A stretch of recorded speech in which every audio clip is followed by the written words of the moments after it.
Hi, Ed. Hi. Is it on the right mode here? Hi, Maddie. Hi, Mackenzie. Hello.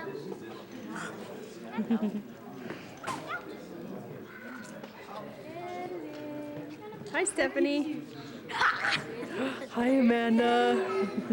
Okay, kids, you ready? No, don't give her a roll. Don't give her the donut. Don't tease her with it because she can't have it. You ready? 1, 2, 3, ready? I get you. Oh. Ah, you guys turned. Kenzie got, the flash was warming up, so you guys, that's okay. Here, let's do it again. Ready, Madeline?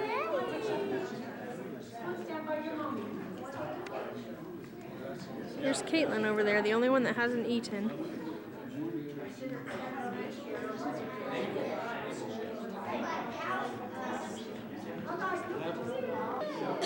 Smile and dance.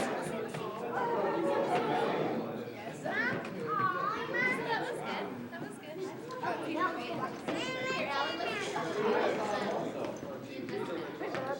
There's Jacob. There's Jared laughing at me.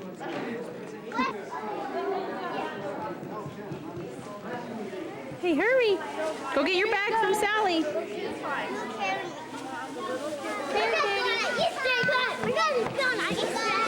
wants to watch our Easter egg hunt? I'm still stomping. Yes, I'm stomping. Hey, Grandma, do you want to come? Here, Katie. Come here, Katie. Can I help you?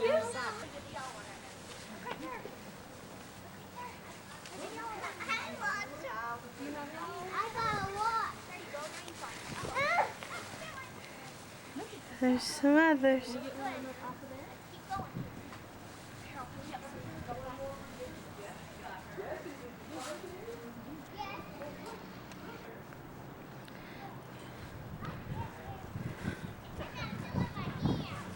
Wow. Katie get some? There you. Oh my gosh, I see some more. I see some more. Are you getting some? Wow. There's still some more over. More towards the door, a couple, I think. Jacob and Ryan already went over there. Oh. They were really fast.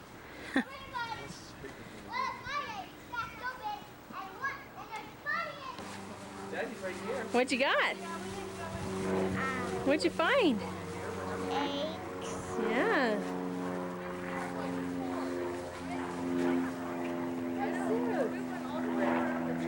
Otherwise you'll lose it. Do you want me to hold on to your leg? Eraser. I'll put it in my purse, okay? So we've got it. She stinks. I love these.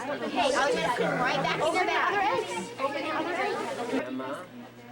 Come here, Emma. I want to Another one. bring your bag. Put it in there. Come, fun.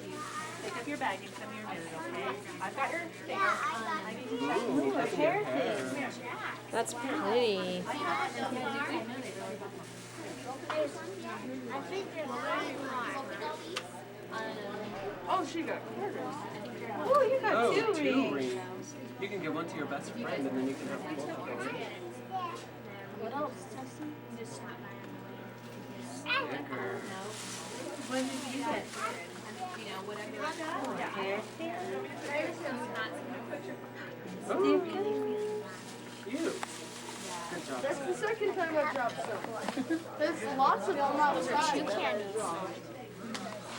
Are you looking what's in your eggs? Together. You want me to put that tag? Yeah. Okay. Now what's in the other ones? Excuse me. An eraser? Oh, that is fun. Wow. I'm gonna go collect my other pennies that I dropped. Okay. Eraser.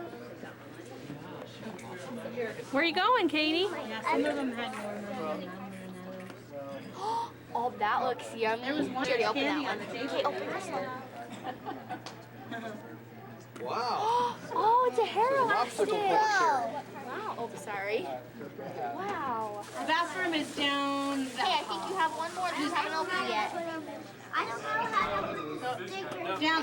Another eraser? Yeah, now you got two. I How are you, Katie? Good to see you, Katie. Love you, Katie. How are you, Katie? She's more strong-willed than I am. She can do this. How long is this gonna go on? She can do this much longer than me. Let's see. Let's play it to the No, end. I'm hungry. I want to get something to eat. Oh, you talked to me. Did you talk to me? Was that to me? We need a piece of paper.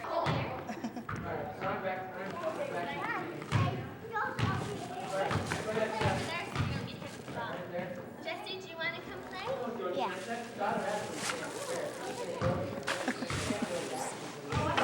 You can leave your backpack here too if you want.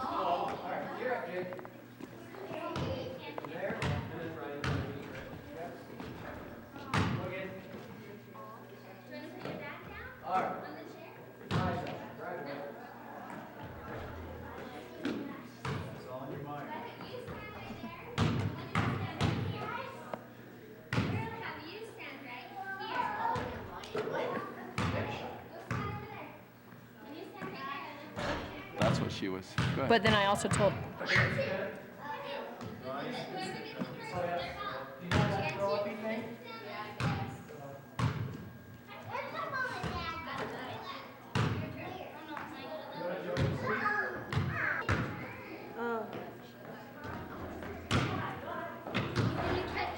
Hey Ryan, do you know this is a game that you could actually catch up with Scott? Cigarette. Did she leave any diaper bags? Oh, can I watch? Your mom? I don't think so. I didn't see it. It's the same. Yeah. But it's funny to do it on camera. Is it? Dad shows up, you miss. You get a chance? Whoa! You get a chance at? If you miss it, you're actually in the game. Susie! Where you at, Ryan? Where you at, Ryan? What's up with that, Suze? There she is. Where you at, Ryan? Ryan, go find Emma. I don't know where she is. Ryan, go find Emma. Go. Come on, my friend. Hey, Amanda, do you want to? You just. Oh, never mind, Ryan.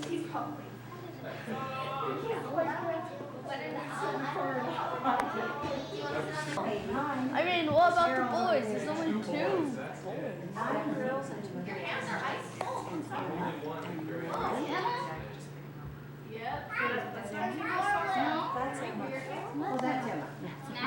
Oh, this is Maddie.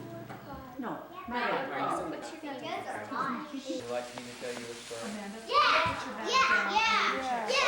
Yeah. Now you have to be quiet and you have to listen. Will you do that? Yeah. Okay. Grandma Schultz is laughing. Let me ask you some questions. How many of you have ever played in the snow? Have you played in the snow? Do you know what snow is? Sure. It's very, very cold, isn't it? It makes your hands cold, and sometimes you can hardly feel your fingers. And sometimes your toes are so cold you can hardly feel your toes.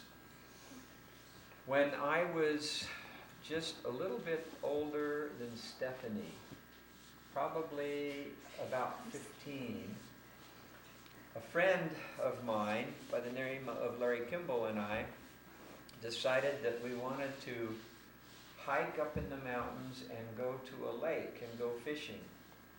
And this lake was called Separation Lake, and it was way up the McKenzie River.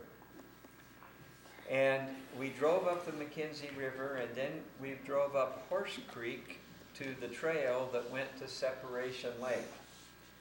And Separation Lake was clear up in the mountains, and there was a lot of snow up in the mountains. And when we started out, thank you, Rhett. When we started out on the trail, we just walked along the trail, and it was, you could tell where it was, and we walked for, it's about 7 miles into this lake. And we walked along and didn't have any problems. But as we started going up the mountain, you see here's a picture of snow and mountain. And as we went further and further up the mountain, we began to run into some snow.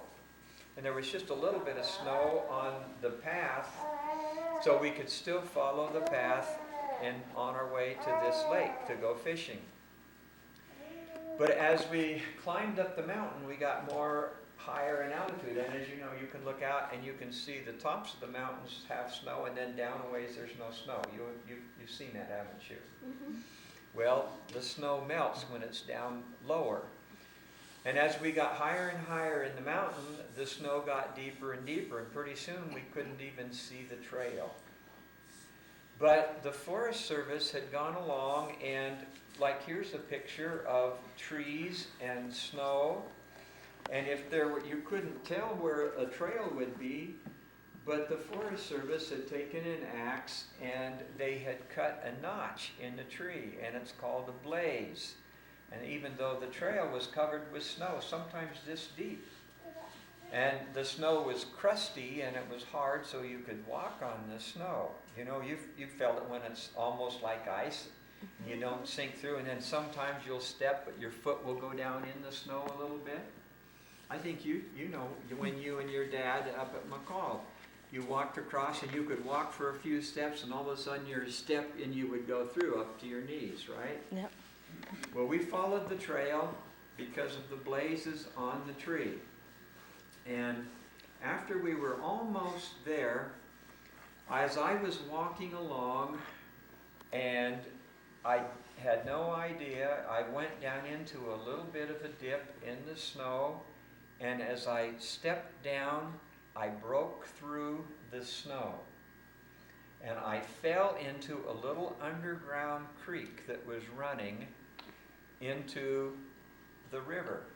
Now this creek was only about this wide, and it was only about this deep, but it was ice melted snow water. And so I had on big, high, heavy walking boots, and of course they got wet. Now it was in the springtime, and so it wasn't too cold, and I had a pack on my back, and I had some dry socks in my pack. And so we stopped. My friend Larry Kimball helped me up out of the snow where I'd fallen into this creek. And I unlaced my boots, the strings on my boots, and took them off, took my socks off, wrung them out, put them in my pack, and I put my new dry socks on. Then I put my shoes back on. Now the socks were a little bit damp because the boots were still wet, but it was okay and it wasn't too cold, and so we walked on and we went into the Separation Lake where we fished. Here's some other pictures, and I want you to see how the snow can be very, very deep. Okay? Now that's the story of what happened to me, and I want to tell you of another story that was written by a man by the name of Jack London. Jack London was born in 1876 in California, and he did a lot of things in his life. For a period of time, he was a boxer, and he was quite a good athlete. And for a period of time, he worked on what they called the Fish Patrol in San Francisco Bay, and he would catch people who stole salmon and sturgeon. And then he worked in the lumber and the timber industry for a while, and he was a logger. He also went up north to Alaska, and he spent 8 months living up there in the Klondike. And that's when they had gold rush, and this was in the 1900s, the very early 1900s. And he went up there to dig gold, but in the wintertime, in the Klondike, the snow was deep. Jacob, do you remember how deep the snow was just outside of the apartment? Yeah, like It was as high as the ceiling, wasn't it? Very, very deep. higher. It was very, very deep. Now there's some rules that they have to live by in the Klondike. This place where there's a lot of snow and where it's very, very cold. And one of the rules is that they should not travel alone. They shouldn't be by themselves, because if something were to happen, they might need somebody to help them. And if they were alone, they couldn't get any help. And so I'm going to tell you a story. I can't remember all of it, but I'll tell you part of it that I can remember. And then I want to ask you some questions. But Jack London tells this story of a man who was at a place that they called Sulphur Creek. And the temperature outside was 70 degrees below zero. Now, none of us have ever been in weather that cold. But when anything is that cold, for example, water, it freezes immediately when it's 70 below. And it doesn't even, if you could have a glass of water and just pour it out, by the time it hit the ground, it would be solid ice. That's how cold 70 degrees is. And Jack London tells this story, and he calls it to build a fire. And he had a dog. It was kind of about a half wolf dog and a half dog that went with him. He went with him everywhere he went. And he was a great outdoorsman. He had on his pack, he had all the things that he needed. He had dry clothes. He had matches to build a fire. He had all the things that he needed. He had a knife, and he had this dog with him. And he was traveling from Sulphur Creek to Dawson Creek. But it was 70 below zero.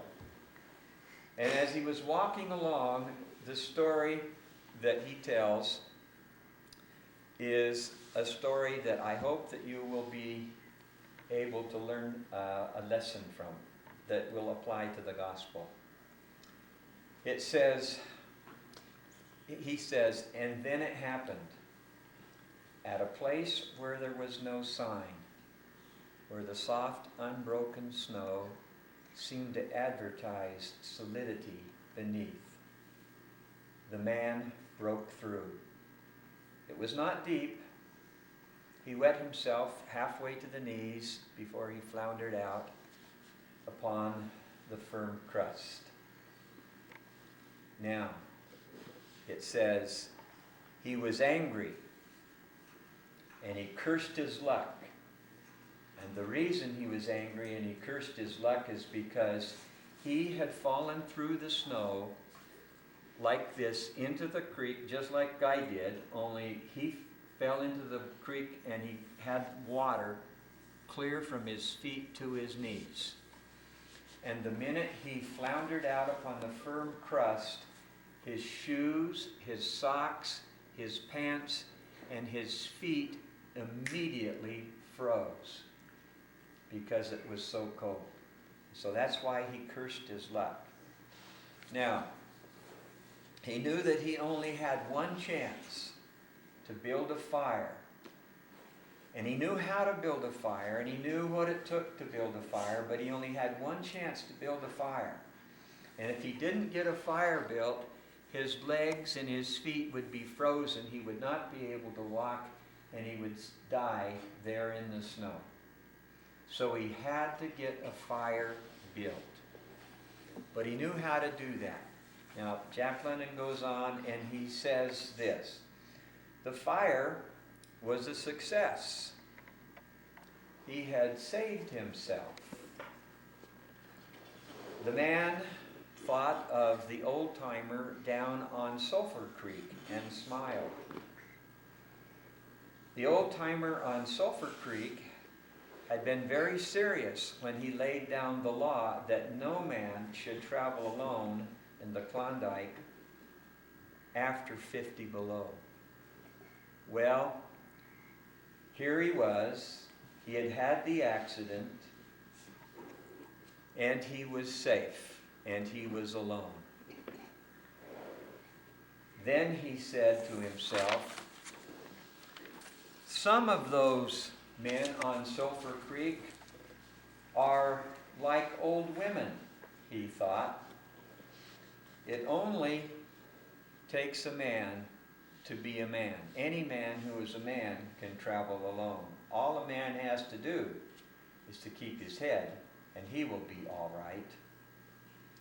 Then he took his knife, and he was about to cut the strings on his boots so he could take them off get them warm by the fire and dried out, get his socks dried out and his feet back on so that he could proceed on to where he was going.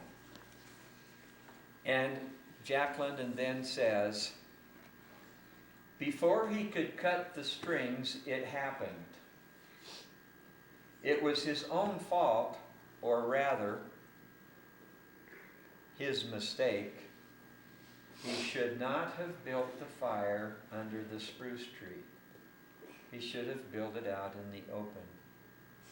What he had done is he knew that he had to get the fire built, and in a spruce tree, it comes down like this, and right next to the trunk of the tree, there's dry moss and dry little twigs, and he got those, and he made a little bed for the fire, and he got it all ready, and he lit the match, but his fingers, he had to take his mittens off, and his fingers were so cold he couldn't hold the match, and it fell and sputtered into the snow. He did that 3 or 4 times, and finally he took all of his matches, all that he had left, and he knew that if he could get them lighted and over the fire, it would work. And so he did that. He lit them all at once, held it over the fire. They fell down on the fire, and the fire began to burn. And he took bigger sticks and bigger sticks and bigger sticks until he had a nice big fire going. And that's when Jack London says he should not have built it under the spruce tree. He should have built it out in the open. Then he says, high up in the tree, a bough capsized its load of snow. It fell upon the boughs beneath, capsizing them. The whole tree became involved, spreading out, and the snow descended like an avalanche upon the man without warning, and upon the fire, and the fire was blotted out. The man was shocked.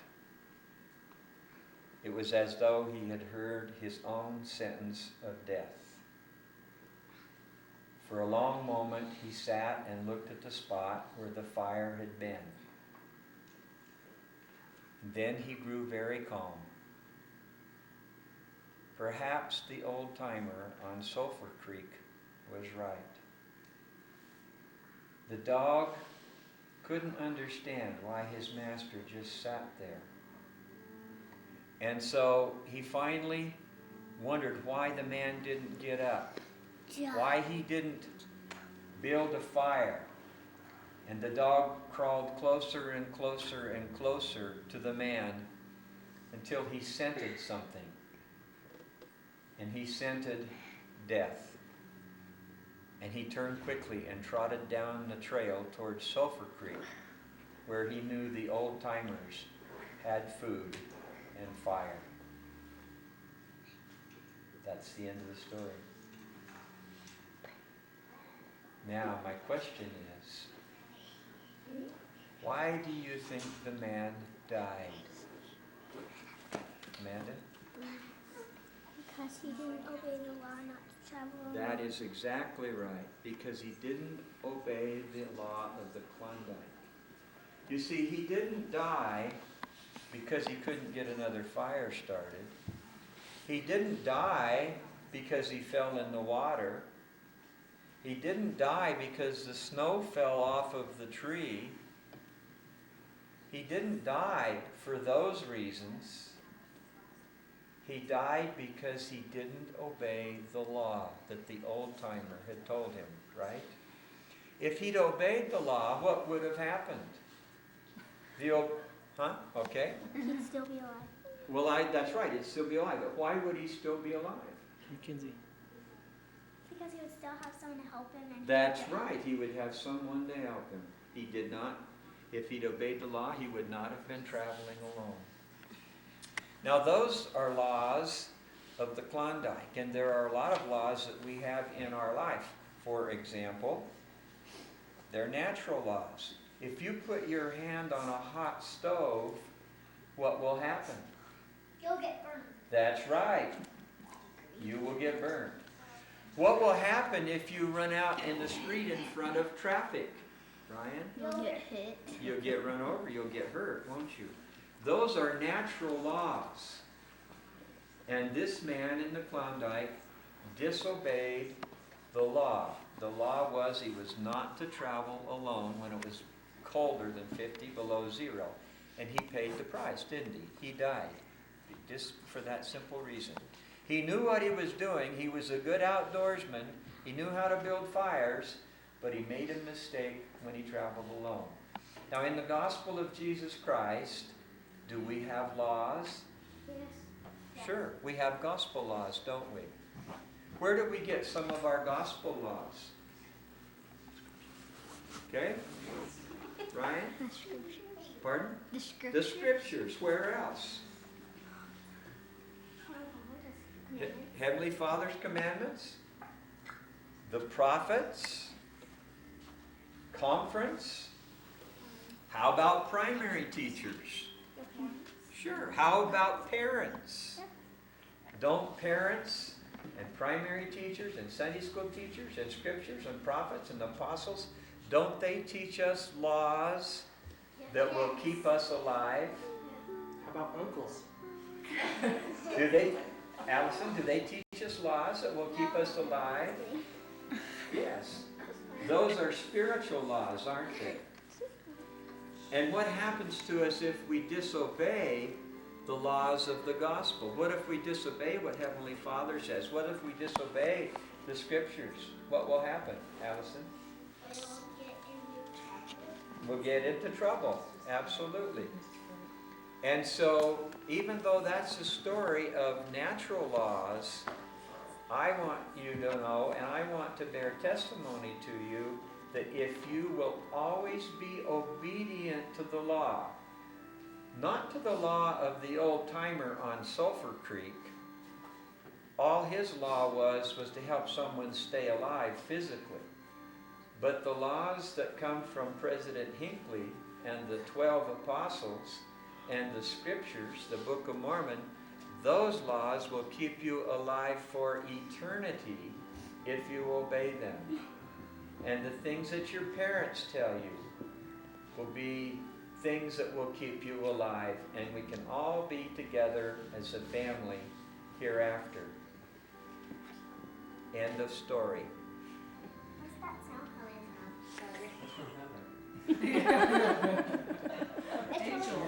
Do you want to look at the pictures? Brett, look, pass these pictures around. Just look and pass them around. Just pass them around. These are pictures of snow that Brad threw. Just look at them quick. What did you take up there to eat? We went with Larry Kimball. We had some bread, and I think we had some meat and salt and pepper, and we caught fish and ate fish. No, not that Did you time. know he was going, Grandma? And when he went with Larry Kimball? I went so many times she didn't even know. Took my chili beans one time. That was the best. And that was a good idea. Emma, pass those on, honey. Pass them. Passing them around. But when I fell through the snow, it was only about 40 degrees. It wasn't 70 below. You can't reach. Your mom has a picture. Yeah, it's Not in Oregon, we don't.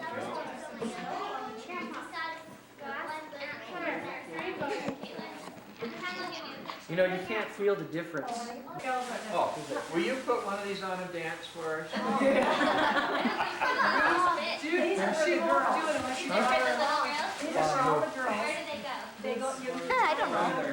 Bob, I don't know. Oh, yeah. That's awesome, because they go, Mikhail will only do that if you give her a coconut rock.